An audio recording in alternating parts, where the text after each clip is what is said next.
بسم اللہ والحمد للہ والصلاۃ والسلام علی رسول اللہ وآلہ واصحابہ وائمۃ امتی الجلۃ اجمعین۔ ہمارا ٹاپک یہ ہے کہ کیا وضو کے لیے نیت ضروری ہے؟ یعنی اگر وضو کی نیت نہیں کی، بس ایسے ہی وہ اعضاء دھو لیے جو وضو میں دھونا فرض ہیں، تو کیا وضو ہو جائے گا؟ اور اس طہارت کے ساتھ کیا وہ نماز پڑھ سکتا ہے، یا پھر اسے الگ سے نیت کر کے ان 4 اعضاء کو دھونا پڑے گا پھر نماز پڑھے گا؟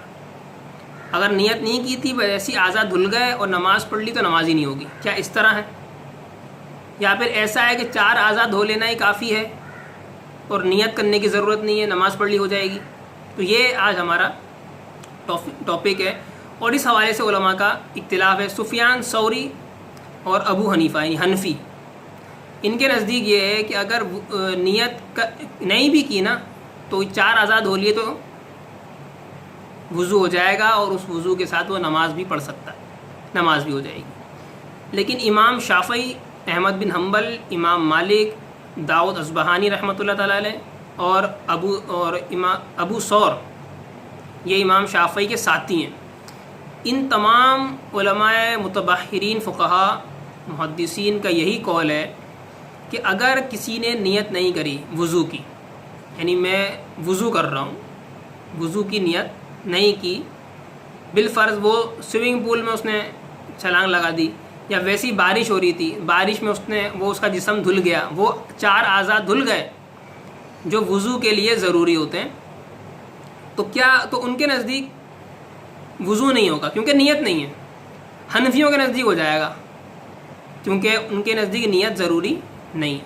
تو صحیح یہی ہے کہ نیت جو ہے وضو کے لیے شرط ہے، یعنی اگر نیت نہیں کی تو وضو نہیں ہوگا۔ اس کی وجہ یہ ہے کہ جو وضو ہے، یہ وضو عبادت مقصودہ، عبادت لی ذاتی ہی ہے، لی غیری ہی نہیں ہے۔ میں آپ کو مثال دے کر سمجھانے کی کوشش کرتا ہوں، اس کو یہ نہیں سمجھے گا میں قیاس کر رہا ہوں، میں سمجھانے کے لیے آپ کو مثال دے رہا ہوں۔ جیسے اگر کوئی شخص کھڑا ہے، جیسے نماز میں جس طرح انسان قیام میں ہوتا ہے، پھر وہ قرات کرتا ہے، پھر رکوع میں جاتا ہے، پھر اٹھتا ہے، پھر سجدے کرتا ہے، پھر آخر میں قعدہ کرتا ہے، اس نے کیا لیکن نماز کی نیت نہیں کی تھی تو اس کی نماز نہیں ہوگی، اٹھک بیٹھک ہوئی ہے، بس یہ نماز نہیں ہوئی ہے۔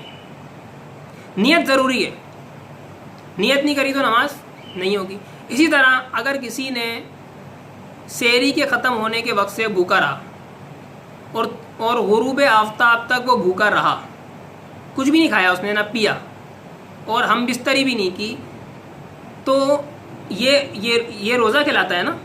لیکن اس نے نیت نہیں کی تھی کہ میں روزہ رکھ رہا ہوں، تو اس کا روزہ نہیں ہوگا۔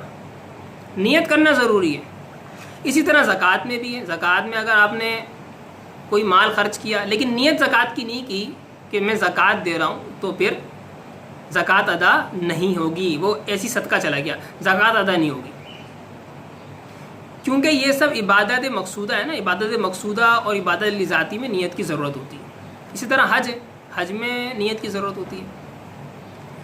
تو جو وضو ہے، یہ وضو بھی ایک عبادت مقصودہ، عبادت لی ذاتی ہی ہے۔ عبادت لی ذاتی ہی کا مطلب یہ ہوتا ہے وہ بذات خود عبادت ہے، ایسا نہیں ہے کہ وہ دوسری چیز کی وجہ سے عبادت بن گئی ہے، ایسا نہیں ہے، یہ خود ایک عبادت ہے۔ اور وضو کے لیے انفرادی طور پر، وضو کے لیے اس کی اہمیت پر اور اس کے لیے ثواب وارد ہوا ہے احادیث میں، انفرادی طور پر ہے، وضو کرے گا تو یہ ثواب ملے گا، تو یہ ایک الگ سے عبادت ہے۔ تو اس کے لیے بھی نیت ضروری ہے۔ قیاس نہیں کر رہا ہوں، میں سمجھانے کی آپ کو کوشش کر رہا ہوں۔ اگر 4 اعضاء دھو لیے، نیت نہیں کی تھی تو 4 اعضاء دھل گئے، بے شک دھل گئے، لیکن وضو نہیں ہوا، کیونکہ وضو تو ایک عبادت ہے نا۔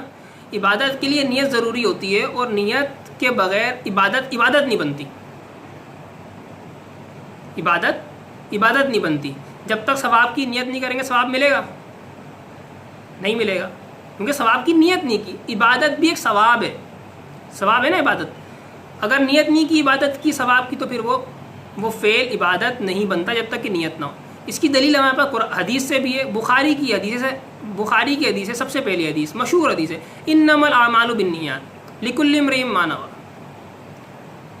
بے شک اعمال کا دار و مدار نیتوں پر ہے، اعمال نیات کے ساتھ ہیں، نیتوں کے ساتھ ہیں، ان کا تعلق نیت سے، شریعت میں اعمال کا تعلق نیت سے ہے، اگر نیت نہیں کری تو وہ شریعت میں وہ عمل معتبر نہیں قرار پائے گا، عمل تو واقع ہو جائے گا، جیسے ہاتھ دھوئے اس نے تو ہاتھ تو دھل جائیں گے، لیکن شریعت میں اگر اس کا کوئی اعتبار تھا تو وہ نیت کے ساتھ تھا، نیت نہیں کری تو وہ شریعت میں اعتبار نہیں ہے، اس کا ہو تو گیا لیکن شرعی طور پر وہ معتبر نہیں ہوتی، اور یہ عبادت مقصودہ کا یہی حال ہے کہ اگر اس میں نیت نہ کی جائے تو وہ متحقق نہیں ہوتی شریعت میں، جیسے کہ نماز کی میں نے مثال دی، روزے کی مثال میں نے، تو ان سب چیزوں میں اگر نیت نہیں کریں گے تو روزہ نماز نہیں ہوں گی، اگر نیت کریں گے تب وہ روزہ نماز ہوگا، نفل کی نیت کریں گے تو نفل ہو جائے گا، فرض کی نیت کریں گے تو فرض ہو جائے گا۔